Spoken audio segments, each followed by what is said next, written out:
May 2nd, 1953. The grandeur of this place is impossible to put into words.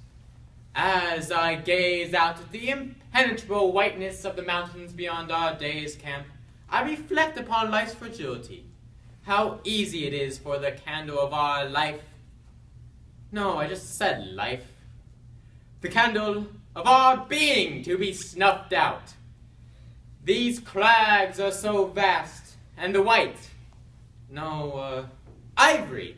The ivory snow blinds the eye as it struggles to distinguish the sun's glare from the cool white. Ivory. Bugger.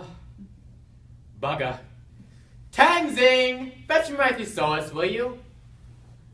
Bloody mountains. How many bloody synonyms must I find for the word white before this starts getting old? Come on now, how long did it take to fetch my rocket? I packed the largest edition the store had so it would be easy to find.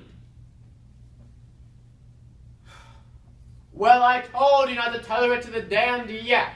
You're supposed to keep it in my day pack so I can use it while I'm working on my diary, not strap it to our bloody dinner. Thank you. Right. White, white. Here. Alabester. Ashen. Blanched. Blanched snow? No. Frosted. Hoy. Pearly. Yes. Pearly.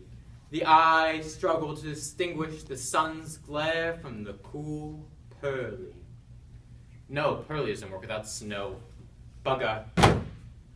Say, John, let's finish that conversation we were having about bees. Why? Because I'm an apiarist. Oh, you knew that, but you'd rather jump into a crevice. That sounds almost suicidal. Not a very smart move for an expedition leader. Say, Charles, over here, man. Look, Charlie, you know what's going on around here. You know we're going up this mountain and not around it. There and back? What do you mean there and back? Is it a shopping trip? Am I going to pick up Vegemite and a new Teflon fry pan up there? Well, you need to work on your accent, buddy, because that is not what I signed up for. May 8th, 1953. Our yaks have been disappearing. I noticed the one carrying my complete Britannica has been lagging behind, so I spent some time walking with him, and, well, we bonded. I gave him a name, and I decided I'd adopt him after the journey, but the next day he was nowhere to be seen. My encyclopedias were strapped to a different yak, though. I tried to find out what was going on over dinner, but these locals have appalling English. The stew was fantastic, though. I wonder what it was. Tenzing! Tenzing, what was in that stew? What? Mr. Yackles?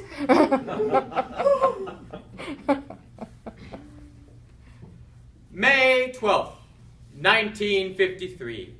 The expedition has ground to a standstill. Yesterday, the porter carrying my best 4 suit jackets tripped and perished after a 200-meter fall. So now the porter carrying a bunch of pants that don't match anything is a right waste of space now. We have reached the camp where most of the group will be staying behind, while those who signed up as mountaineers, knowingly or not, will continue. I'll gladly be away from these stumbling Sherpas. For the last week, they've been pointing up to the summit of the mountains, saying, "Everest! Everest!" Lazy buggers. Just because the end is in sight doesn't mean it's okay to slack off. I'll have a rest when I get to the top, thank you very much. May 16th, 1963. Disaster strikes. This tubing on our gas stove froze solid overnight and warped when it thawed, and now we have to eat cold porridge. A warm breakfast was the only thing getting me going each day, and now I have to suffer unbearable motivational speeches from Tenzing about safety and altitude and how to stay alive. If I wanted to bring my bloody mother, I'd have her exhumed before packing. May 18th, 1953. Disaster yet again. One of the men discovered my middle name was Percival. It's been hard enough coming to terms with having a woman's name for a surname, but this is just... Shut up! What kind of name is Alfred Gregory anyway? Like, which one's your first name and which one's your surname, huh? I keep telling these apes my other middle name is Rocky, but they just snicker and call me Percy Boy. Oh, look who's talking, Tenzing Norgay. Are you relaxed? No, I'm Tenzing. Are you straight? No, gay. Get a real job, you gay hippie. May 22nd, 1953. Disaster strikes again. Our fearless leader, Mr. Hunt, has paired me off with none other than Tenzing Bloody Norgay. Aside from the innumerous things that irk me about the man, he's a right slacker. I always catch him daydreaming as he strolls up the mountain. Like, look at that! He's doing it now! Tenzing, how are we going with those muesli bars? Catch up, man! You're the one with all the gear! He'll want me to pull him up next. May 26, 1953. A slight mishap. Tom and Charles had to turn back when they discovered I replaced their spare oxygen tank with my rocket. They were angry, affront, cross, displeased, enraged, fuming, furious, incensed, maddened, outraged, resentful, and wrathful. I called him something synonymous to mute. They called me something synonymous to mute and misbegotten, but I assured them I'd be fully qualified to capture the full breadth of their emotion in writing. Not to worry, Tenzing and I will still head towards the top. May 31st, 1953. This is it. We're nearing the summit and I can barely breathe.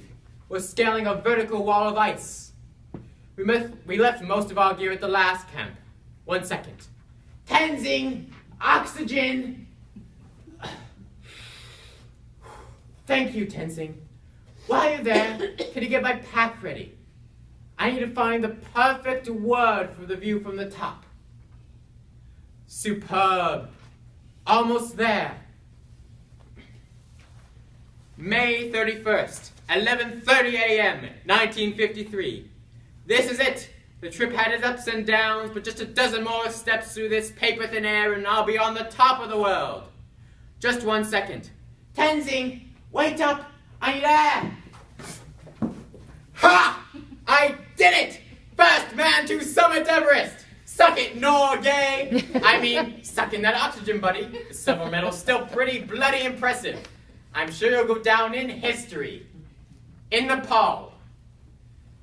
Oh, look at this panoramic vision of pure beauty. Rows of mountains, like rows of celestial teeth. Clouds like Zeus's solidified air.